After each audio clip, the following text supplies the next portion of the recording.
Matt and Luke's Sci-Fi Sanctuary.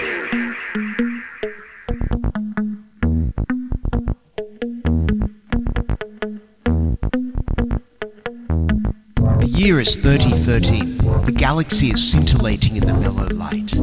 Two galactic pilgrims seek out vistas in the samurai future to bring forth the unity of the cosmic shaman. Opening the door of the pantheon of mystics, the evil sorcerer wizard powers the engine of science, seeking to forever alter the sacred balance, travelling on effervescent balls of summer fire. This week, Star Trek Picard, Nepenthe, and Broken Pieces. In the year 2020, Star Trek Finally, is back. shut the fuck up! Okay. I really interrupted you. You kept going. I forgot you were going to do it, so that's Okay, good. there we go. Because we're giving you quotes from Star Trek today. There's no obscenity there. I counted at least 3 in the episodes we're about to cover. Yeah. 2 of them from Agnes. Yeah. So we are talking about Star Trek Picard today, episodes 7 and 8. Thank you. I'm losing track of numbers. That's Nepenthe, and Broken Pieces. This is Matt. This is Luke. Welcome to the Sci-Fi Sanctuary. Rock on. Okay, so yeah. I guess I felt like Nepenthe was our most, with the obscenities notwithstanding, it was the most TNG episode we've gotten so far. Probably because it had half the cast in it. But Yeah, it had the cast, it had the music. yeah, it went well. It reminded me a lot, actually, of... So this was like the Breather episode, right? Right. And it reminded me of the similar episode after Best of Both Worlds. Family. Yeah. I think they even echoed some shots from that. Yeah, that doesn't surprise me. Yeah, I heard this elsewhere, but for example, when they first beam down in Family, they're in the woods and they're greeted by Picard's his nephew, right? Right. Whereas in this one, they're greeted by Riker's daughter. Oh, wow. See, I haven't seen it in a long time. So It's been a long time since I saw it. Like I said, vague vibes. I didn't know it was going to be. someone else had to tell me there were actual literal. Oh, okay. And leading up to Picard, there was a thing like, from StarTrek.com, like you should watch these 10 episodes before watching Picard, and that was one of the ones listed. So Okay. they knew what they're getting in. Sorry, briefly on that. Like, it starts with him on the chateau growing the wine. Like, it's not just because of this episode that was one worth watching. Yeah. No, it was just like, I guess they're like, watch The Inner Light, watch Measure of a Man, watch Family, which they're deliberately echoing in all of these. But Yeah. I made a mistake last week. Do you know what I'm talking about at all? Just, like, generally your life? No. No, I mean about Picard. The No, show. go on. Last week I referenced that Rios had a fling with Raffi when he had actually had a fling with the Doctor. Ah, right. And when I realized I was wrong, I was kind of depressed about that. I was like, it's kind of more awesome if they just let Raffi have her fling. Yeah, why not? Yeah. He just stole her whiskey bottle and drank it. I mean, it's good he took it from her, of course, but he was stealing it for himself. Yeah. Yeah. But I caught that little mistake from listening to our own podcast. I was like, wait a minute. No, it's the other way around. Okay. Oh, okay. But I was I was like, actually, I feel like the way I was wrong should have been the way it went down. Because, we definitely get a much weirder Doctor in these later episodes now that she's snuffed out Maddox. Yeah, and we do, like, learn about why that happened and stuff, and I What guess they're trying to redeem her. But... What is O giving her in the mind meld, though? It can't be her memories, No, because it didn't but we find out in the happen. next episode. Oh, right, it's the She's showing her what she saw when she ancient- touched the other thing. Ancient paranoia coming through, yeah. Yes. So, yes, that was a question after episode 7, but not 8. Right, But, see, I watched them both back to back. Yeah. I watched 7 last night and 8 this morning. And, so. and I did them, like, real time, so... Yeah. A little straighter on 8, I guess. But I want to talk about 7, of course, first.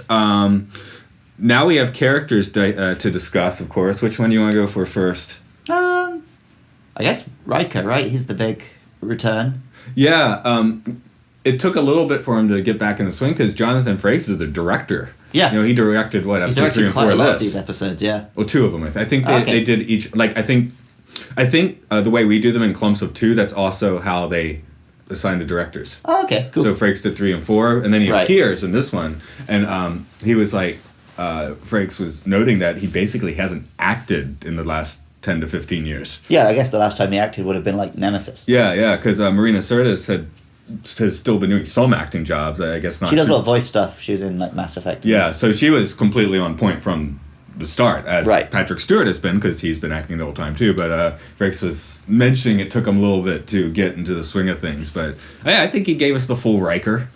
Yeah. I don't know. It's weird that Riker is the one who's settled down and is now a family man. Yeah, well, I'm dorky enough. I read Star Trek novels, so I was reading the Titan ones. Saying where that like I don't. huh? Saying that like I don't. But you haven't read the Titan ones, Right. Yeah. Anyway, in the Titan ones, it has like him and Troy are on the Titan, and they're trying to have their kid. And the kid, they have to use like special means and all that. And Right. the kid they have is actually the one that has died in this The one they episode. talk about, yeah. So it was kind of interesting little dovetail with a novel. Yeah. Who Feels does like that they've anymore? Kept a lot of stuff canon. Yeah, in the yeah. novels. I think as long as it doesn't like outright contradict what's in the Yeah. the TV shows, they'll go. No, but I roll mean, in with terms of it, feels like the show has deliberately Oh paid yeah. attention to them. Well, again, they told you to watch these episodes because those Yeah. are the episodes. But yeah, even some novel points. That episode seems to sort of acknowledge what happened on the Titan a little bit. So Yeah. I thought that was cool. See, the only novel I was thinking of, which I think we both read, was just Imzadi. I read 2. Oh, you read both? as well. I Nice. read both of them. The second one's definitely not as good. Yeah, so I like the first Imzadi, and it's just nice to finally see, like, they got a bit of a happy ending. No, the second one, it takes place after Generations, and is basically the mechanism to get Worf dumped and stuff. So Right, you were saying. it's a bit of a yeah. depressing read because Worf just gets shit on, right? I mean, he has to in that case, doesn't he? I mean, that is Worf's role. Yeah, in television. It It's is. It has the uncomfortable scene of him meeting Lwaxana Troy as Troy's betrothed. Oh, it's uncomfortable reading, man. But it definitely did plug in a few things that I guess needed to be plugged in between Generations and Deep Space Nine in particular in First Contact. So, Right, the novels do the glue here, not like Star Wars where they just threw them out the window. Well, like, But- was anyone a fan of Worf Troy anyway? I don't know. Well, Parallels was a good episode. I'm almost wanting to be a shipper for them because that episode was so good. I guess I'm a shipper mostly because of a novel, so it's probably better if it's based on the actual show. Troy, we got Troy on screen. She does her counseling. Yeah, she doesn't remember the accent she used to do on TV. No, but the character's down. Yeah, there was a little moment when she's talking to Soji, where it was like, because she's talking about how her son couldn't be saved because there were no positronic brains anymore. Mm. And I thought, like, it almost seemed like she was about the character where they were going to go was that she hates this girl. Oh, right. There was like a moment where she just had like this real cold, but they didn't go that way with her. Yeah, I did. Yeah, Which I don't think would have worked for Troy. no, it's a warm, fuzzy episode, but yeah, I did pick up, like, is this about to go south for a second? And it didn't. I thought it was funny, and she's like, we're going to go talk at the dining room table, like, it's your ready room, because you and I have been waiting for the return of the ready room. Yeah, I want a ready room. If that's the closest we get, that's still cool. Pizza joint ready room. Yeah, the pizza looks pretty good. Not like Riker's eggs. Do you remember Riker's eggs? Yeah. He tries to... But it's a pizza, but he didn't make any marinara sauce. That's not a pizza in my book. You could have He just had the sliced tomatoes. Blanc, the white pizza, cheesy pizza. Hey, my favorite pizza at the onsen you can't go to because you have tattoos. Sorry, but you get a pizza there because they have a dining room, and they have the 4-cheese pizza. No red sauces of any sort. They put honey on it. That's cool. Huh. Me and Rob went for like the cheese deluxe thing at Domino's like 6 months ago, and it was just like, but it's like, Japanese cheese is weak as hell. So it's just like an inch of cream and no tomato sauce. It's the worst thing I've ever eaten. You gotta go try the one with 4 cheeses and honey sometime. He I really guess. bumped the price up. Anyway, Riker's pizza it looked nice. I guess he's learned to cook. He's got his He did burn a tomato. Yeah, that's true. Child acting went pretty solid in this episode. Yeah, she was right. Yeah, she was quite good.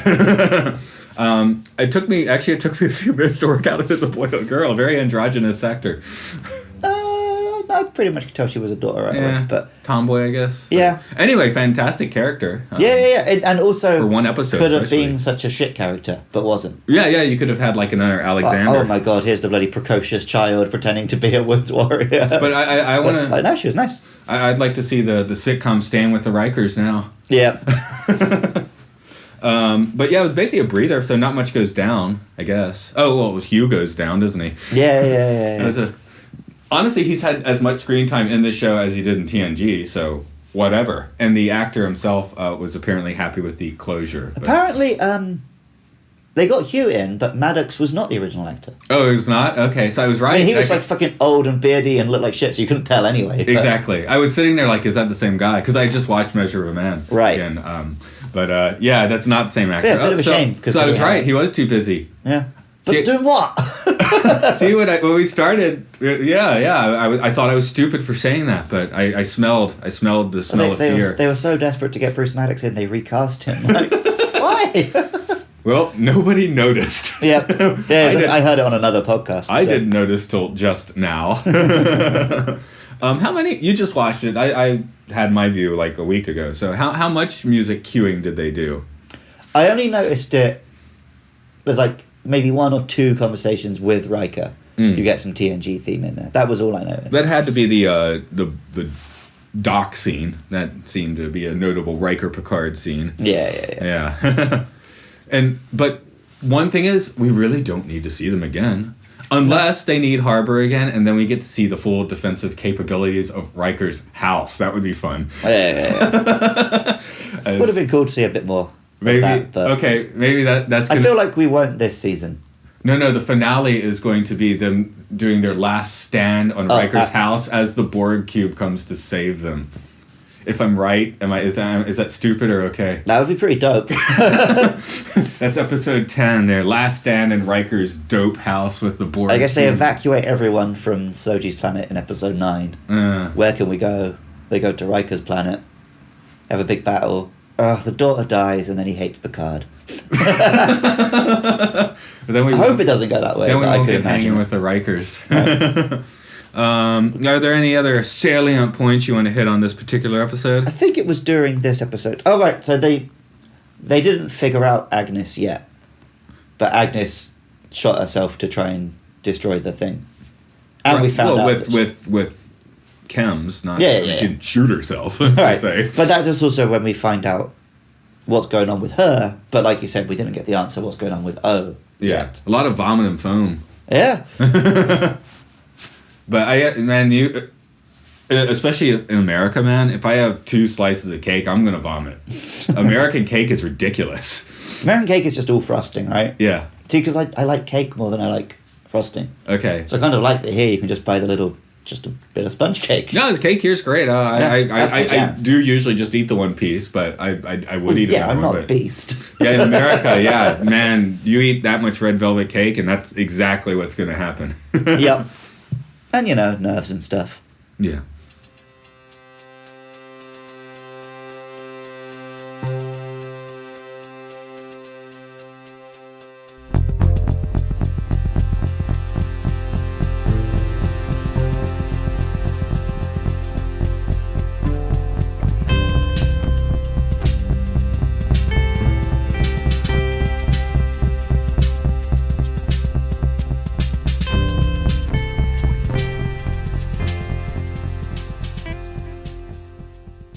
Broken pieces in the corners of my mind.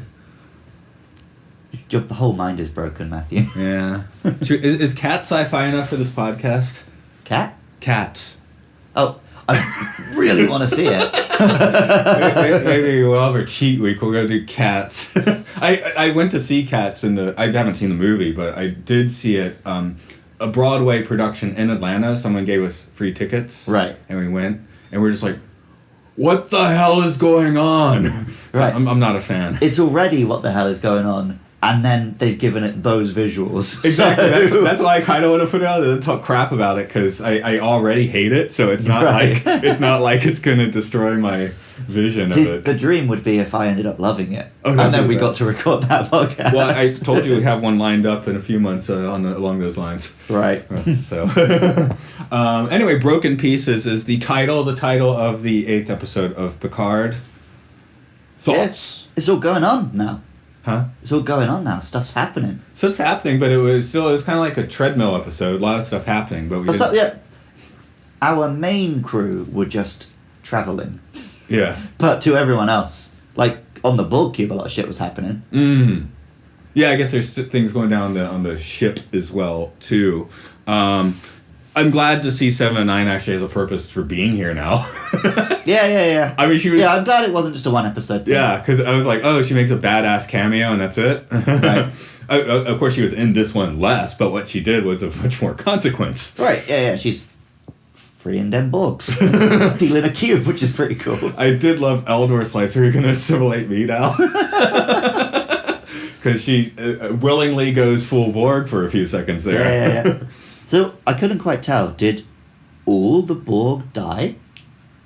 That's what I thought at first, but I think the assault was repulsed, and there were like derelict ships left behind. Right. I have a feeling the Borg are still out there in some capacity. Same with TNG. Late TNG, it was like... No, sorry, I mean, in these specific Borg on board, Oh, yeah. they flushed some of them out to space. Was that all of them? I'm not sure, but they certainly flushed a lot of them out to space. Yeah. So- Yeah, no, I don't think the Borg are like dunzos. Yeah. Because they're saying like this ship is one which, specifically this cube, broke from the collective. Right, because that's another thing with Hugh, right? That was the Next Gen. It was not clear if the Borg had all gotten screwed up, but it turned out just this certain group of Borg that Right. Lore became the cult leader for. I don't think Voyager ever like beat the Borg, did they? 100%. We've talked about That's all the before. stuff Voyager that's- questions are the ones I'm Yeah. least likely to answer. I'll get there eventually. No, I will I'll too. rewatch it. I listened to a podcast where they're going to get to Voyager in like 2 years' time. That's when I'm going to watch Voyager. So why would I watch it now? I'm slated to watch it in a few years' time. So, I mean, after Picard, I'm definitely going to go back and finish rewatching TNG, and I guess then it'll be DS9 and Voyager. yeah, But I'll but watch them side by side. side by side become well. I guess that is how they were on TV for the most part. Yeah. This one, yeah, like it's like a lot happened, but not much seemed to stick in my mind. That's not me saying I didn't like this episode. I did like watching it, but it just kind of like, bounced around in my brain a bit and didn't stick for whatever reason. It was another very like moving pieces into place episode. Yeah, I guess there's a lot of broken pieces here. Oh, Whoa, the titular line. to solve this problem, I'll have to be Superman 4, The Quest for Peace. Man, I wish that line were in the movie. Yeah, he gets the titular line. But I definitely appreciate the scene with Picard and Soji where sort of like the Data vibe actually comes out for a bit. Yeah. Brings a tear to your eye. Yeah. So It's nice to see some data. it is nice that there are now a few heartwarming scenes in Picard since the first half of the show is pretty bleak. Right, yeah. Well, because he's becoming Picard again. Exactly. Which I think they literally say out loud in this episode and the one before. Like, Yeah. It's time for you to solve this problem, I'll have to be Star Trek Picard.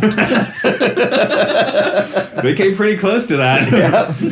You need to go on one more Star Trek, Picard. They could get that in there. Yeah. Except they have to proceed it with shut the fuck up. No, You have to yeah. go on one more Star Trek, Picard. That should have been the line. That basically was the line, wasn't it? Yeah. Okay. So the annoying sister is dead, I'm glad of that. Yeah. She was a real lame villain. Well, they made her, at least they gave her a little edge before that, right? Yeah. I mean, jettisoning the Borg and Well, they also gave her some motivation. yeah. So she doesn't feel quite such a one-dimensional Star Trek villain anymore. Oh, yeah. She feels more like a Star Trek villain than a one-dimensional Yes. Star Wars villain. Yeah, the opening of episode 8 definitely looked like a Lady Gaga video or something. It's also so Picard has given us like good character stories, a good political message of even your enemies are still people, and just, it's one big sci-fi idea is stolen wholesale from Mass Effect. What's that? I saw a reference to this. I didn't know what they were getting at. Right, the overall plot... Spoilers if you haven't played the Mass Effect trilogy, which our colleague Rob currently is doing. So, in Mass Effect, the supervillains you're eventually dealing with are this race of space robots called the Reapers. And their purpose is they come back to the galaxy every 50,000 years and destroy all civilizations which are advanced enough to create synthetic life, because synthetic life is so dangerous. And that's it. They've a forerunner species has left a message behind to say to kill. It's so Mass Effect. Well, it's like the time TNG just straight up ripped off Red Dwarf. Do you know what I'm talking about? No, which one's that? It's the one where a day disappears and they're trying to figure. Then Data turns out remembers, but because Patrick Stewart has been in an interview saying, "Yeah, we kind of ripped off an episode of Red Dwarf for that," which is pretty hip. Yep. And then Marina Sirtis was even in Mass Effect. Okay, doing her voice work. There we go, connection. And also their spaceship looks very Mass Effect, and it's like... You mentioned that a few weeks ago. Yeah, I made the reference for FTL because I played FTL, not Mass Effect. But hey, I guess there's some Mass Effect fanboys here. I guess after Battlestar ended and Firefly ended, that was the big new sci-fi franchise. Yeah. I mean, it was primarily a game, not a TV show or a film, but still. I mean, you could say MCU, that doesn't quite count. It's not space opera sci-fi most of the time. Right. But and I guess now Star Trek is the one that's coming back. Yeah. We've got fucking a lot of Star Trek shows at the moment. Yeah, well, at least they're staggering them so they're not at the same time. Yeah. But I mean, I still haven't watched Disco 2. Yeah, you gotta get to that. Electric Boogaloo. Yeah. I definitely see where this one has a bit of a novel form, though. It's starting to, it's written by a novelist, basically. It's starting to really show those stripes. I mean, it feels like chapters. Yeah. Even our episodic episode 5 with the Stardust City Rag. Now a 7-9 back at least ties in a little tighter. Right, they were just setting up. And they did find Maddox now, so that she can be in it later. Yeah, they did find Maddox in that, so they still had things going on. But so hopefully I think they're going to land it. We'll find out in 2 weeks, but I feel like they are. I also still feel like this story could have been told in a TNG 2-parter. Yeah, could have. Oh, just a fucking 45-minute TNG. It almost was Gambit. Which one's that? That is the one where Picard seems to be dead, but he's actually gone undercover as a renegade with smugglers. And then Riker finds him. Yeah, he's in with the smugglers. It's archaeological. It's it's a Picard thing, but Riker finds himself beamed on this ship, and the cliffhanger is Picard's like, I say we kill him. So it isn't a direct. I mean, it just the whole time watching it. I guess because it's Picard in a not Starfleet setting. Right. This show has made me think about Gambit on several occasions. And he does that stupid French accent. I think he doesn't do that in Gambit. Yeah, I don't think he does that in Gambit, but that would have... He could have. Yeah. Oh, I remember it's... Picard was taking leave to search this thing, and the reports came that he was blasted or vaporized in a bar. Oh, maybe I have. But it was actually a transporter gun that got him, and he was on the ship with the rebels, so he basically had to pretend to be a smuggler to not die and to still find his treasure or whatever it was. I don't remember what they were looking for. They're looking for the MacGuffin, I guess. But yeah. So we'll see if they land in 2 weeks. I think we picked up most of the pieces of the broken pieces. Titular. I just like saying titular. I think that's it. Yeah, we got Seven and Elnor on the Borg. They're like the action team. Yeah. We got the ship. They're like action team. I don't know, chatting team. Chatting team. The talkie Picard team. Yeah, you got a Starfleet squad on the way. You got the Romulans on the way. It's all building to conclusion. Again, it very much has a novel structure. Yep. I mean, novel isn't book, right? Yeah. Not original, because it might be Mass Effect. It's very Mass Effect. Commodore O, we discovered, was half Romulan, half Vulcan, which answered my question from the previous episode, which I forgot to bring up, because Romulans can't mind meld. Right, that was a bit of a confusing thing. I forgot the vision. I just remember the Lady Gaga video scenery. Right, yeah, because they touch the thing and see the vision. Of Yeah. What will happen if a synthetic life is allowed to No, it looks like Janelle Monáe's A Dirty Computer Movie. Have you seen that? No. That's a cool one, especially if you like her music at all. Have a look-see to that. And have a look-see for the last 2 episodes of Star Trek Picard. This has been Matt. This has been Luke. And it took me a second to remember my name. What we don't normally say our name. Do we say our names at the end? Yeah. Huh. Because then we say to get the Finally, fuck out shut of the our fuck up. Sci-Fi Sanctuary and shut the fuck up, yes.